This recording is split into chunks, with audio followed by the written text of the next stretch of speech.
7 beaten eggs using a spoon like this. We are going to put it like this in hot oil. Seriously, guys, this recipe is super different and it's very delicious. Let's start beating 7 eggs with a good pinch of salt, and let's put it in this spoon, all right? Just like the one you can see on the video. Then I also put a little bit of black pepper, and you can use your favorite seasons right now. Then just turn it around and let it brown on the other side. Guys, this recipe is a success. And look, it's already having a shape right now, super different and very yummy. And enjoy this moment and tell us what city you're watching this recipe from, so I can send you that special hug on the next video. Now let's take it out from the pan and put it in a bowl. Now you're going to understand what I'm gonna do. With a spoon or a knife, we are going to cut it like this and add a cup of breadcrumbs, 2 tablespoons of melted butter, and mix it all again.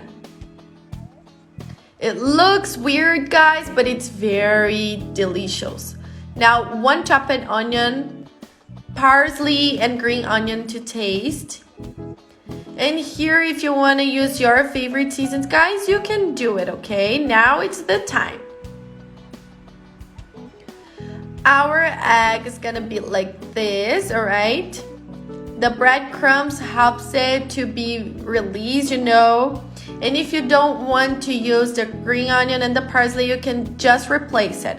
And also you can use other ingredients and let it even more tasty, like peas, corn, bacon, pepperoni. You can use your favorite seasons, your favorite ingredients, and let it even tastier.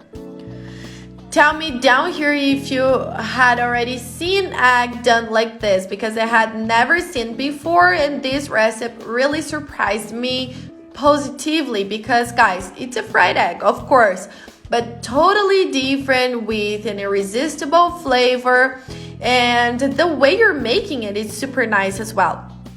And if you watched this video until here, that means you liked it or you were at least curious, so don't forget to rate us down here from 0 to 10. Your opinion around here is very welcome. And I'm gonna leave you guys right now with this amazing scene that is giving me water in my mouth, seriously. Kisses, see you guys on the next video, and bye bye.